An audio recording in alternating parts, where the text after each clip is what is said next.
Bonjour ou bonsoir. L'heure à laquelle vous allez nous suivre, nous sommes en direct de Kinshasa pour revenir sur le dossier Matata Ponyo. Comme vous le savez, le procureur a écrit, pas plus qu'avant-hier, vendredi, pour concéder en partie sur la demande d'évacuation de l'ancien Premier ministre pour des soins. Mais cette acceptation est conditionnée par aussi l'accord de Matata de comparaître dans l'affaire Boukangalonzo, malgré ce que le Sénat avait déjà refusé d'élever les immunités pour l'ancien Premier ministre. Alors, on va essayer de comprendre un tout petit peu comment ça fonctionne avec la justice. Est-ce que, en la matière, on peut soit marchander, c'est-à-dire coopérer ou négocier entre le prévenu potentiel ou plutôt présumé et la justice, le procureur?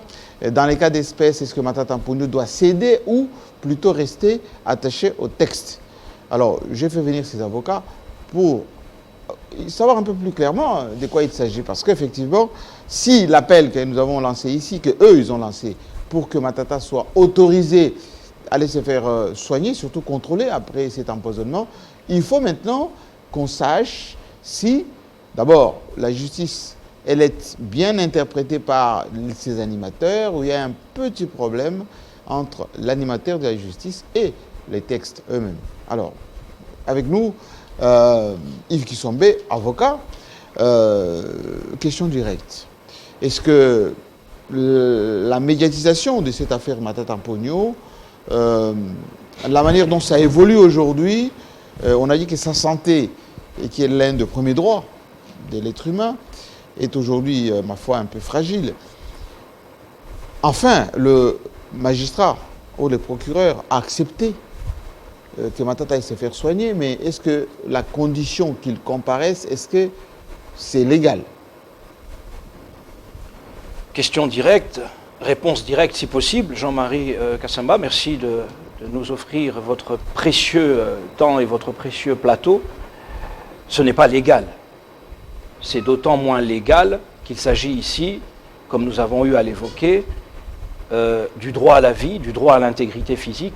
La santé en fait partie. Et donc, nous voyons que le procureur général, près la Cour constitutionnelle, reconnaît que Matata Ponyo est certainement malade. Et je rappelle que son médecin traitant a exigé qu'il puisse se rendre dans un centre spécialisé à l'étranger parce qu'il est possible que le poison qui lui a été inoculé fasse des dégâts ultérieurement en s'étant caché. Notamment dans ses reins. Exactement. Je ne suis pas médecin. Parce que si les reins sont attaqués, exactement. La vie est entamée. Oui. Et donc ce que nous savons sur le plan médical, c'est qu'il y a une nécessité de contrôle et de traitement approfondi. Face à cela, il y a une condition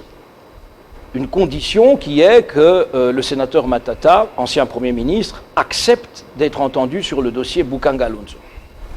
C'est là que le bon sens, la loi, le droit sont heurtés. Se peut-il vraiment que l'on conditionne des soins de santé que l'on est prêt à vous accorder?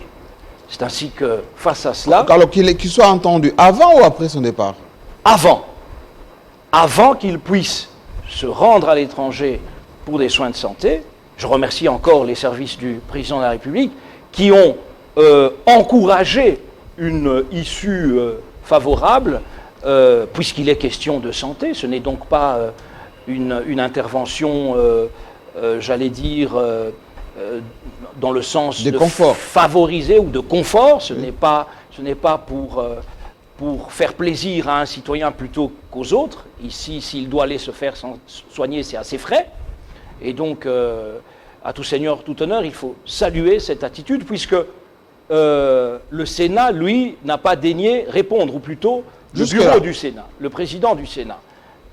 Jusque-là, nous n'avons pas de réponse quant à l'autorisation de sortie du sénateur Matata. Ce n'est pas légal, ce qui se passe, à tel point, on avait eu à parler des interférences ponctuelles, pas toujours institutionnelle au sens vraiment total, mais ponctuelle entre les différents pouvoirs. Il y a des interférences négatives parce que nous ne pouvons pas comprendre que le procureur général, qui est quand même un juriste praticien, un éminent, qui voit bien ici qu'il y a un problème, le 15 juin, je vous le rappelle, Jean-Marie Kassamba, oui, le Sénat a dit non aux poursuites contre le sénateur Matata Ponyo concernant le dossier Bukanga Alonso.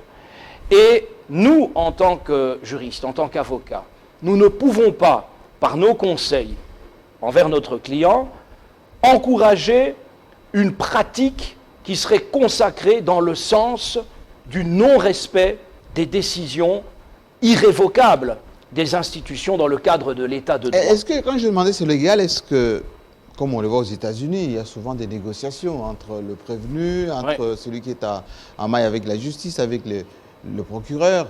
Est-ce que dans le cas d'espèce ici chez nous, et dans ce cas précis de Matata Ponyo, ce procureur a-t-il raison, a-t-il le droit d'exiger ou plutôt de marchander avec Matata Ponyo sur ce dossier précis? Absolument pas. Vous parlez dans un autre système juridique et judiciaire, comme chez les anglo-saxons, de négociation, mais ça reste dans le cadre de la loi, ça reste dans le cadre des textes. Ici, ce qu'on appelle là-bas le plaider coupable. Oui, absolument. Oui. Ça reste dans les pratiques conformes au droit américain, conformes au droit de ces pays anglo-saxons. C'est dans les limites des marges, n'est-ce pas, de l'office du procureur là-bas. Il ne peut pas négocier n'importe quoi. Et il ne peut pas négocier quelque chose d'illégal. Il ne peut pas proposer quelque chose d'illégal.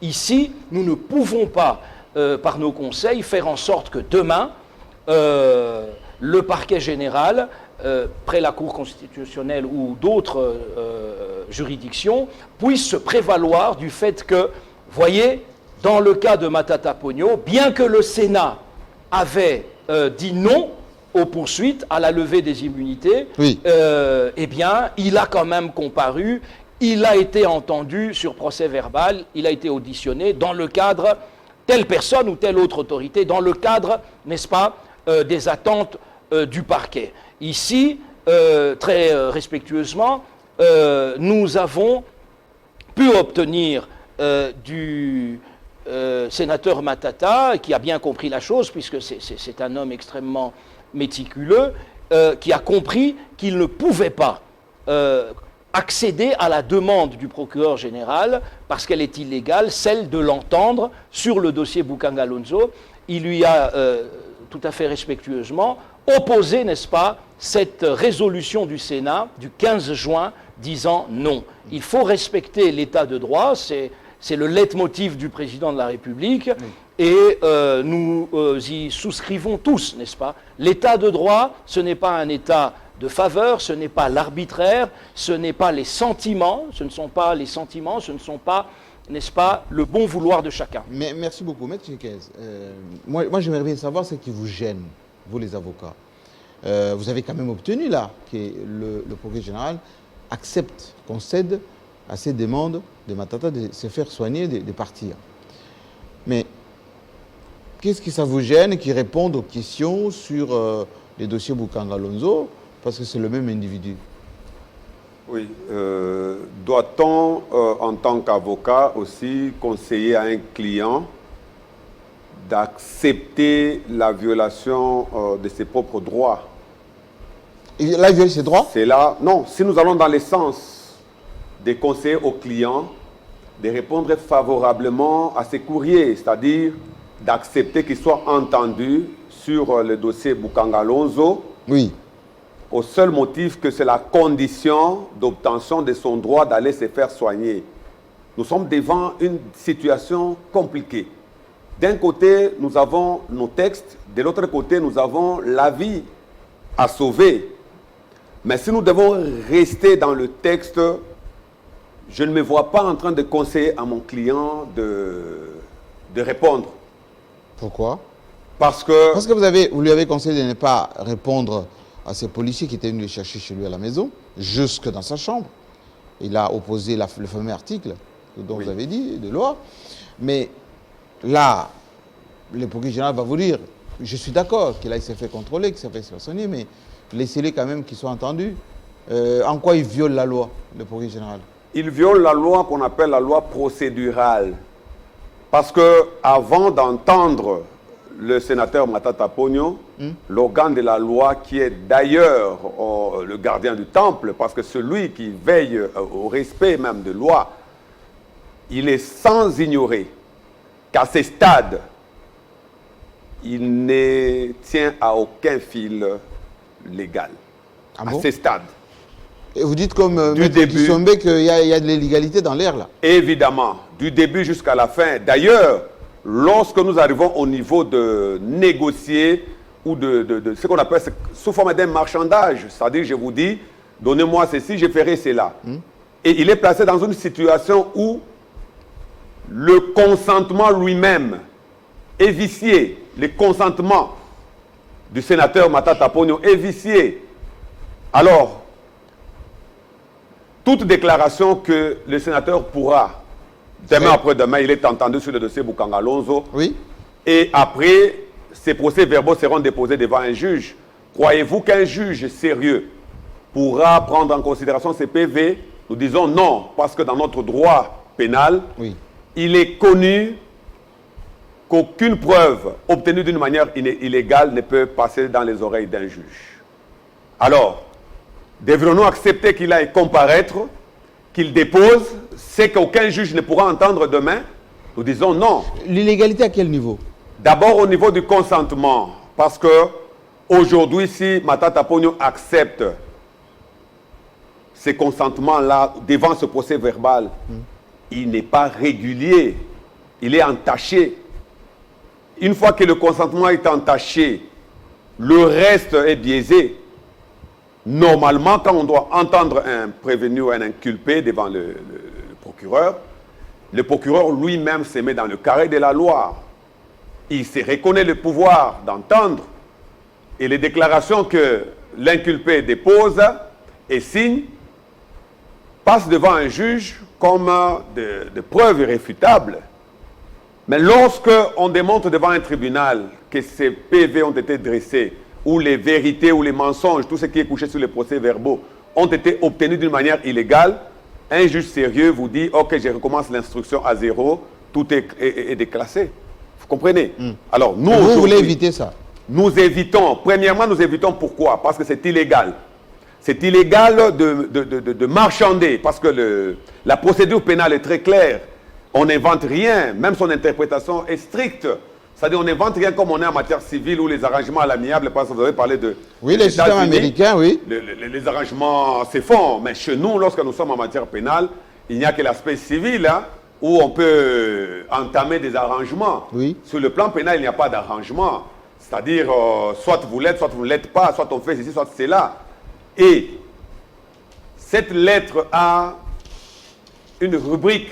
En lisant, j'ai lu à peu près 10 fois, je me suis posé la question, quelle était la nature de cette manière d'écrire? Quand on vous dit, vous avez sollicité qu'on vous autorise d'aller vous faire soigner à l'étranger, nous comprenons que la situation est telle que...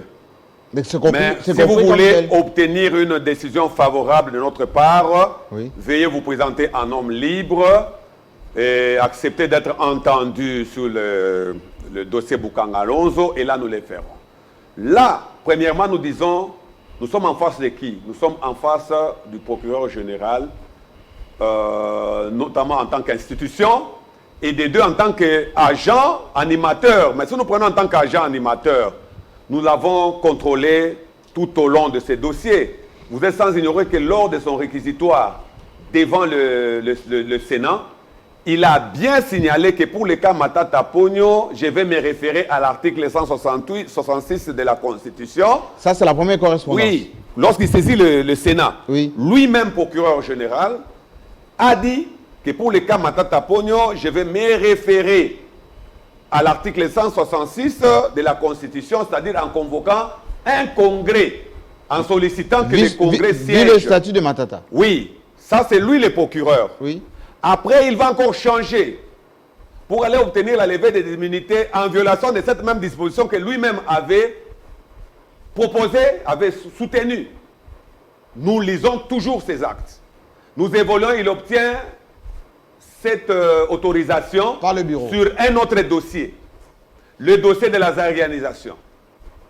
Et le dossier de la zarisation est clôturé le 14. Bien qu'il ait clôturé le 14, il n'accepte pas de laisser libre les sénateurs parce que c'était automatique qu'en classant les dossiers sans suite, les immunités levées retournent.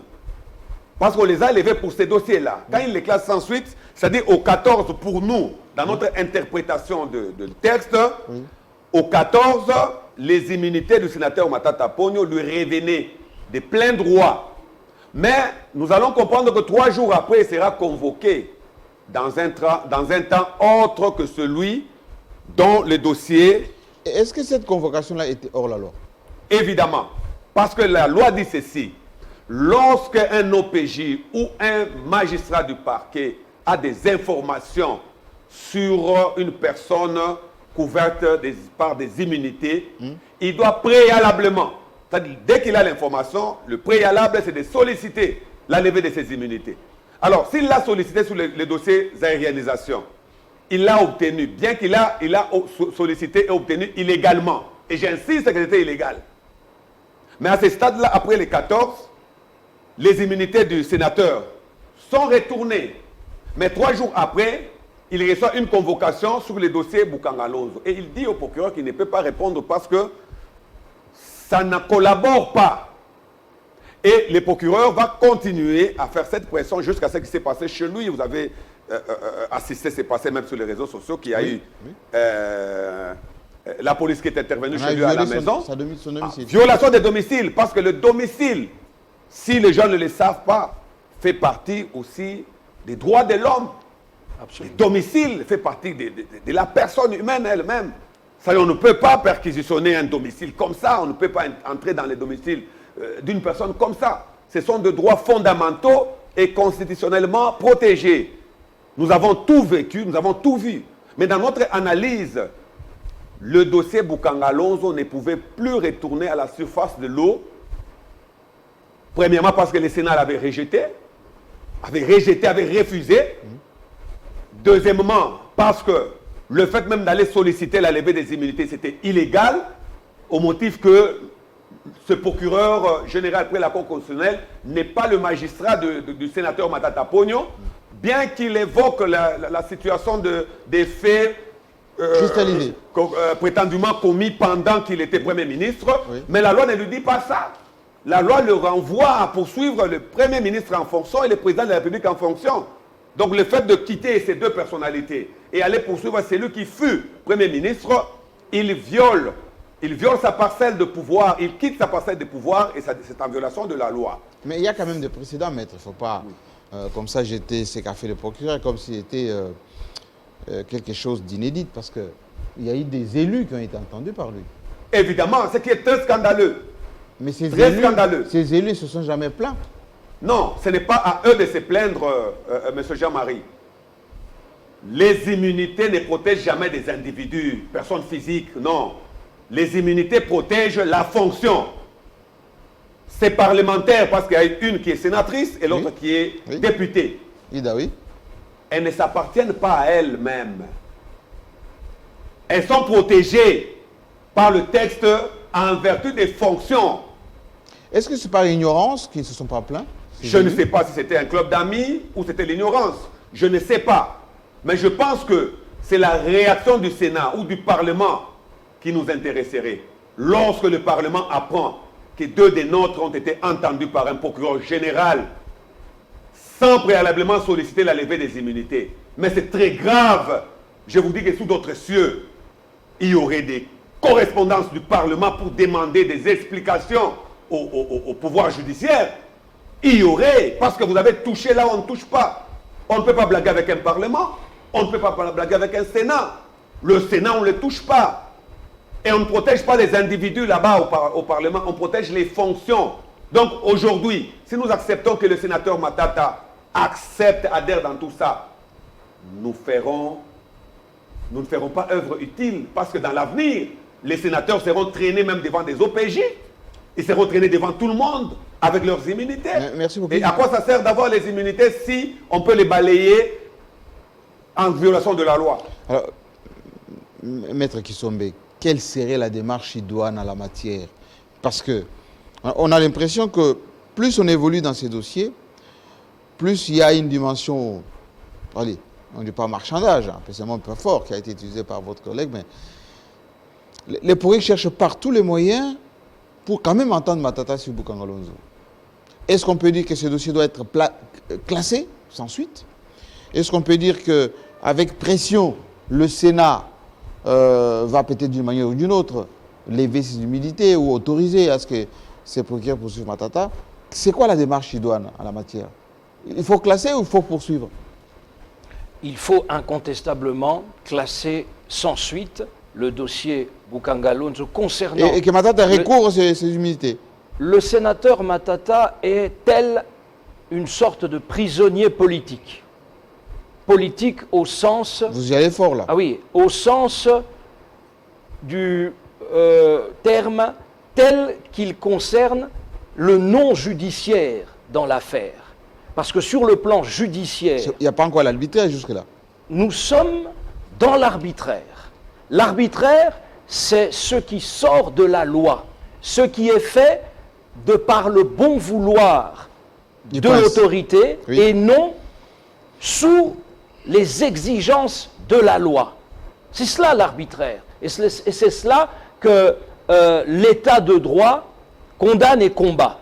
Le sénateur Matata, sur le plan du droit, est un homme libre aujourd'hui, totalement bénéficiaire, est-ce qu'il est jouissant, lavé? Est-ce qu'il est lavé? Un instant, oui. Jouissant de ses immunités. Sur le plan légal, théorique.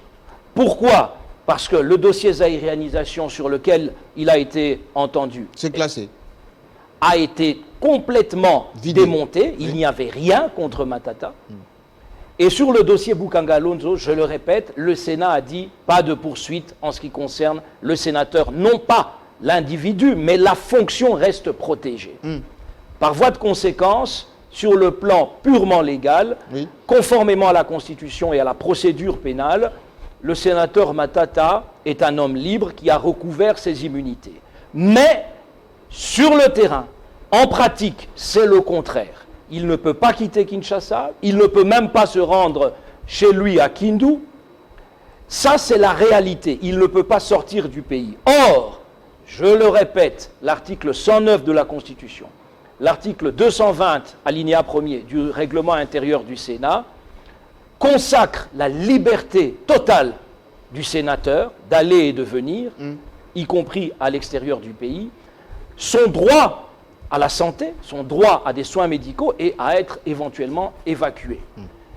Mon confrère avait rappelé que sur le plan médical, nous n'avions aucun problème à ce que tout soit vérifié. Ça a été validé. Oui. Et donc, nous avons ici un homme qui pourrait voir sa santé se dégrader considérablement. Il ne faut pas jouer avec ça. Je prie Dieu à chaque fois que nous sommes en entretien avec lui parce qu'il pourrait être pris d'un malaise. Nous ne savons pas. Nous voulons que la médecine puisse lui donner toutes ses chances. Est-ce que l'accord conditionné du progrès général, est-ce que c'est dû à cette précarité de sa santé ou c'est une espèce de pression sur lui pour qu'il cède? Jean-Marie Kassamba, vous disiez que le terme marchandage est un peu fort, mais c'est la définition. Il faut appeler un chat, c'est noir sur blanc. J'accepte que vous partiez à condition que vous acceptiez que je vous entende. Mais cette condition, elle est liée à son état de santé que l'on reconnaît par ailleurs comme étant préoccupant. En tout cas, comme étant légitimement à même de pouvoir le voir, n'est-ce pas, évacué à l'étranger. Se peut-il que vous disiez à votre enfant, par exemple, ou à votre épouse, écoute, je veux bien te donner de l'argent pour aller à l'hôpital avec ton oncle ou ton frère, mais d'abord, dis-moi un peu, qu'est-ce que c'est que c'était cette histoire avec ta sœur qui a mal parlé de moi? Parle-moi d'abord de ça. C'est du marchandage. Mais c'est du marchandage, c'est illégal. Le marchandage, les négociations, je vous l'ai dit, c'était ça peut avoir un cadre légal, mais ici, ce n'est pas possible parce que Alors, les le problèmes, sénateur c'est- Matata Oui. a dit respectueusement au procureur général qu'il ne pouvait pas, même s'il le voulait, il ne pouvait pas accepter de répondre parce qu'il doit, lui, respecter la décision du Sénat, comme doit le faire normalement le pouvoir judiciaire. Alors, d'une manière un peu chronologique, là, maintenant, parce que ceux qui nous suivent ils se posent la question, mais que doit-on faire?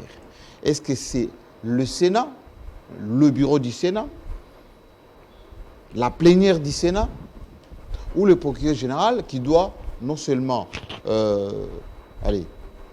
recouvrer à Matata ses immunités d'une part, et puis l'autoriser à sortir du pays? Le Sénat ou le procureur général? Le Sénat s'est déjà prononcé et le Sénat n'a plus rien à dire ici, sauf à rappeler, bien sûr, à monsieur le procureur général près la Cour constitutionnelle, sa décision du 15 juin, prise en plénière.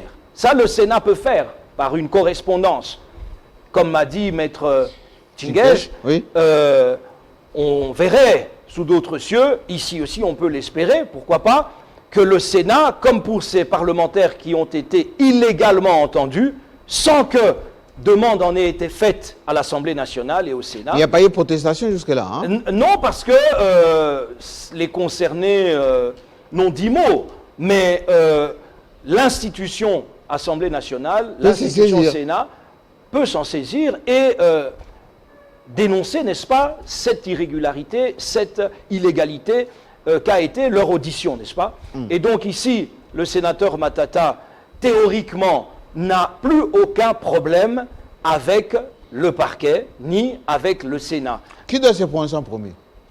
C'est le procureur général que nous, avocats, que nous, citoyens, c'est pour ça que, parce que l'opinion suit cela, Oui. et nous Les devons, gens suivent. et nous devons, il y a À eu chaque une fois qu'on fait cette émission, il y a beaucoup de réactions. Il y a eu une violation Les gens domicile. n'arrivent pas à comprendre Oui. pourquoi cet acharnement sur Matata. c'est visiblement de l'acharnement, puisque sur le plan légal, on aurait bien voulu qu'il y ait une contradiction, c'est normal, entre la position du ministère public et nous-mêmes. Mais ici, nous sommes bloqués parce qu'il y a une pratique que nous ne comprenons pas. Tout ce que nous disons, c'est que le procureur général est là pour veiller aussi aux droits du sénateur Matata. Hein, Alors, voilà. maître, on doit terminer parce que c'est très important. La question qui était aujourd'hui sur la table, c'est de veiller à comprendre, surtout faire comprendre à ceux qui nous suivent, qu'il y a eu une lettre adressée par le procureur général à Matata pour l'autoriser à partir, mais à condition qu'il puisse être entendu. Aujourd'hui, si effectivement le procureur nous entend, et c'est parfois peut-être le bureau du Sénat ou le Sénat, la plénière, etc., ses collègues du Sénat, parce qu'il y a un sénateur qui s'est plaint d'ailleurs dans une émission spéciale sur l'incompréhension des élus sur le dossier Matata. C'est quoi la procédure, là, maintenant? Normalement, d'abord, le procureur doit, si je veux bien le dire en tant que juriste, parce que quand on vous écoute, vous allez continuer. Quand on vous écoute, vous, on a l'impression qu'il y a la justice d'un côté, il y a l'animateur de la justice, oui, mais qui ne se marie pas. Évidemment, évidemment, parce que ce que je dis que nous sommes dans une situation où nous devons avoir une certaine neutralité de la justice quand elle pose des actes. Mais vous savez que même dans un match de football, l'arbitre a toujours un camp. Mais ce sont les textes qui l'empêchent de s'exprimer en soutenant une équipe contre l'autre. Et nous aussi, nous voulons que les animateurs de la justice, parce que nous respectons plus la justice, parce qu'aucun texte de la justice n'est illégal. Du moins ça, tous les textes de notre droit, tout c'est vraiment bien. Mais c'est parfois les animateurs qui interprètent mal, en agissant, parfois posent des actes sans s'y référer. Alors, dans un dossier pareil, normalement, il y a ce que nous appelons le classement sans suite pour inopportunité de poursuite. Parce que c'est ça la vraie situation. La situation juridique actuellement. Ça, c'est votre souhait? Oui, pas mon souhait, c'est le souhait même de la loi. C'est le souhait de la loi. Moi, je parle, c'est vrai. Ni moi, ni le procureur, personne ne peut dire le droit. Hein. Ça dit chacun son rôle. Moi, en tant qu'avocat, je donne mes hypothèses. Il n'y a que le juge qui dira au finish que non, c'est ça le droit. Là, il n'y a pas l'intime conviction du procureur général? Non, il n'y a pas d'intime conviction au parquet. L'intime conviction, c'est chez les juges. Mais à ce stade ici, si nous voulons, nous devons suivre le droit lui-même. Ce dossier est à classer sans suite pour inopportunité de poursuite. Et l'inopportunité de poursuite, nous l'avons fait voir qu'il n'a pas de juge naturel. Et puis, son magistrat, ce n'est pas celui-là. Peut-être celui qui l'a saisi s'est trompé des portes. Et c'est normal, ça arrive plusieurs fois. Et le Sénat avait refusé aussi. Oui, le Sénat a refusé. Donc, on peut, même lui-même, le procureur général, au début, quand il dépose son réquisitoire, il signale très bien qu'il faut qu'un congrès siège pour les sénateurs Matata Pogno. Donc, si vous prenez à chaque détail, il y a toujours de l'imperfection et qui démontre que ce dossier est à classer sans suite pour une opportunité de poursuite. Mais cette lettre ici, cette lettre est une torture morale. Pour Matata. Oui, c'est une torture morale. La torture est définie par la loi. Si moi je viens, vous êtes malade, vous êtes mourant, je viens vous exiger de me signer comme votre héritier, vous me signez ces documents-là pour que j'aille vous faire soigner. Vous pensez que ces documents-là passera? Ça ne passera pas. Parce que je vous ai donné je vous ai exigé, je vous ai soumis à une pratique pour obtenir ce que vous cherchez. Et ce que l'on cherche, c'est quoi? C'est la santé. C'est la santé. Le domaine de la santé, on ne blague pas. Parce qu'à tout moment, un malheur peut arriver. Et nous comprenons que c'est une torture. Parce que tout citoyen, toute personne placée dans les mêmes circonstances ferait quoi? Il irait se présenter et se laisser entendre. Pourquoi? Parce que je veux ma santé. Parce que la santé n'a pas de prix. Vous le savez très bien. Oui. Donc, le sénateur Matata peut tout faire parce que son souci, c'est de se faire soigner. Mais nous, en tant que juristes, nous voyons là une torture. Normalement, et d'ailleurs, dans cette lettre-là, le procureur a déjà compris qu'il y a une maladie et la personne a droit à être évacuée pour se faire soigner. Ça, il a même, quand vous lisez, vous comprenez que donner un avis favorable. Donc, déjà, il sait que l'avis favorable est en cours. Donc, il n'y a pas de négation. Mais quand le président de la République lui-même dit qu'il considère, qu'il trouve que Matata c'est un homme sérieux et qu'il a beaucoup de considération, de respect pour lui, et que, là, je ne demande pas à ce que le procureur lui-même aille dans le même sens que le président de la République, mais lui, il est là pour faire appliquer le droit et la justice. Est-ce qu'il n'y a pas matière à comprendre, dans les cas d'espèce, que Matata, il s'en tient au texte, rien qu'au texte? Oui, il s'en tient au texte. Ce que le chef de l'État a dit, il ne l'a pas dit seul. Nous aussi, nous pouvons le dire, et tous les Congolais pourront le dire. Ne vous fiez pas à ce que vous entendez, parce qu'en criminologie, c'est clair, on dit définissez une chose comme réelle, elle devient réelle par définition. Je peux vous salir aujourd'hui sur la rue et tout le monde pense que ce que j'ai dit, c'est la vérité. Et lorsque ce groupe-là pense que ce qu'on a dit, c'est la vérité, ça peut faire bruit.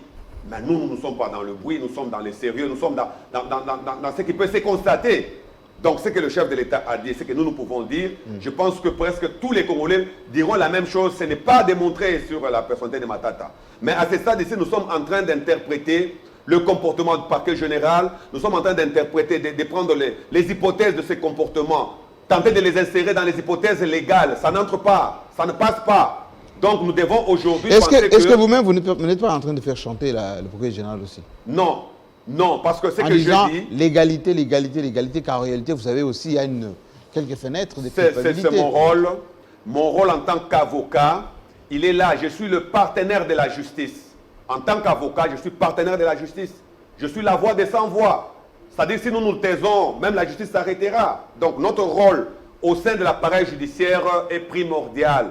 C'est nous qui veillons aussi à ce que le magistrat font, parce que lorsqu'un magistrat ne se comporte pas comme il se doit, c'est à nous de réagir. C'est ça. Mais nous le faisons en démontrant clairement que telle disposition a été violée, telle disposition n'a pas été respectée. Et je vous ai fait voir, depuis le moment où je viens devant vous, je vous ai fait voir les dispositions qui sont violées. Et le conseil donné à notre protégé, c'est celui d'opposer au procureur l'article 28 de la Constitution, le principe de la baïonnette intelligente, pour dire que cet ordre est mal donné. Parce que le procureur lui-même est organe de la loi. Il ne peut pas violer sa propre loi. Parce que c'est à lui d'agir, c'est à lui de poser des actes. Et nous, en tant qu'auxiliaires ou partenaires de cette justice-là, nous sommes regardants et nous interprétons. C'est comme je vous dis par exemple que cette lettre constitue une torture. J'essaie de le démontrer parce que je ne peux pas vous prendre au dépourvu parce que vous êtes tellement malade, vous êtes à l'île. Il y a même un cas, je le cite parce que tout le monde connaît le cas de Moïse Katumbi. Oui. Comment est-ce que Moïse Katumbi va quitter le pays? Malade. Il était malade, Oui. mais il était poursuivi devant un procureur général, qui était son procureur général d'ailleurs, parce que là, la question de l'incompétence même de ce procureur ne se posait pas.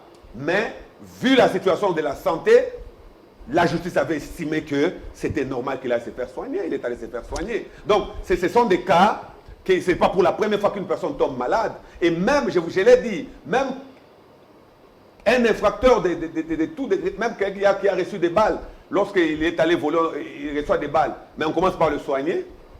On en a vu des cas, quand vous allez dans la justice militaire, on trouve plusieurs cas où Un prisonnier de guerre, on le place d'abord. On administre d'abord le soin, on ne blague pas avec la vie humaine. On ne blague pas avec la vie Dernière humaine. question, Yves Kissombé. Vous avez réfuté l'intime conviction du magistrat, enfin du procureur général. Les Congolais qui nous suivent, ou plutôt les observateurs surtout, vont se poser la question, mais est-ce que le procureur général a tous les droits? Non, il est soumis à l'autorité de la loi, comme tous les magistrats, hein, et bien sûr à sa hiérarchie. Le parquet étant et sa liberté dans l'exercice de son office étant aussi garantie. Mais le procureur général ou les procureurs sont chargés de la recherche des infractions, ici en matière pénale, et de poursuite des auteurs, mais dans le respect de la procédure pénale, qui est une garantie notamment du droit de la défense, qui est un droit fondamental. Et si, pour le président de la République en fonction, et pour le Premier ministre en fonction, la Constitution a dit, s'il est question de les poursuivre éventuellement pénalement, eh bien, je veux que les magistrats censés être les plus aguerris, en tout cas les plus élevés, les sages, en autorité, que ce soit eux qui se penchent sur ces autorités parmi les plus élevés. Voilà pourquoi le juge constitutionnel se voit confier une mission en matière pénale. Et c'est décevant de voir que, à ce niveau-là, nous ayons à faire face à des situations qui ne pouvaient pas avoir lieu. On ne pouvait pas avoir une telle demande du plus haut magistrat du parquet. Est-ce qu'il y a une manipulation politique dans tout ça? Au sens large du terme, je vous ai parlé de pesanteur, d'interférence. Politique. Et c'est pour ça que nous devons... Politique au sens large, parce qu'il s'agit du pouvoir d'État. C'est ici que nous en appelons, non pas à ce que le président de la République s'ingère dans les affaires judiciaires, il n'en est pas question, mais veille, n'est-ce pas? C'est son rôle dans la Constitution, article 69, au fonctionnement régulier des institutions. Parce qu'ici, le cas Matata n'est pas un cas individuel, c'est un cas d'école ici, c'est un cas qui concerne les citoyens en général, parce que si un homme protégé par des immunités, la fonction, pour ne pas contredire Maître Tchingège, la fonction est aussi faible, aussi peu protégée en pratique face au parquet, qui est l'interlocuteur des avocats, parce que celui qui est au-dessus de nous dans les affaires, c'est le juge, c'est lui qui dit le droit, in fine, au final. Et nous nous inclinons tous, même si nous ne sommes pas d'accord, il y a les voies de recours. Mais nous ne pouvons pas, en tant qu'avocats, par respect dû aux autorités judiciaires, piétiner un jugement. Nous devons en prendre acte et l'attaquer éventuellement. Eh bien ici, Jean-Marie Kassamba, nous devons nous dresser contre ce que le procureur général fait, respectueusement, parce que c'est notre devoir et parce que nous comptons sur lui aussi, parce qu'il n'y a pas d'autre autorité. Il a énormément de pouvoir, il n'y a pas d'autre autorité pour prendre les décisions qui sont les siennes et qui doivent l'être dans le cadre de la loi uniquement. Merci beaucoup. Parce que ça fait 4 mois que le sénateur Matata est ballotté dans cette procédure, alors que la loi et les actes posés obligent à ce qu'il soit enfin laissé tranquille comme sénateur, qu'il jouisse de tous ses droits, de toutes ses libertés, et qu'il puisse partir. Et j'en appelle vraiment à tous les hommes de bonne volonté pour que le sénateur Matata puisse aller se faire soigner comme il se doit, sans forme de pression, parce que, et je termine, même les aveux sont contestables dès lors que l'on peut établir que quelqu'un a avoué un crime, n'est-ce pas, sous la pression. On va dire estorquer Voilà. les aveux. Voilà. Alors, merci beaucoup. On va suivre ces dossiers de très près d'ailleurs. D'ailleurs, il y a eu même quelques réprobations, on va dire au niveau panafricain, avec certains chefs d'État, certaines personnalités au niveau mondial qui, les cas Matata, intéressent. Nous savons qu'on est très suivis, y compris notamment beaucoup à l'étranger. La justice de notre pays est en train de prendre une bonne direction avec le leadership du président Tshisekedi qui estime que l'état des droits doit se prévaloir, mais l'application de cet état des droits doit aussi respecter la régularité et surtout la véracité des textes. À la prochaine fois.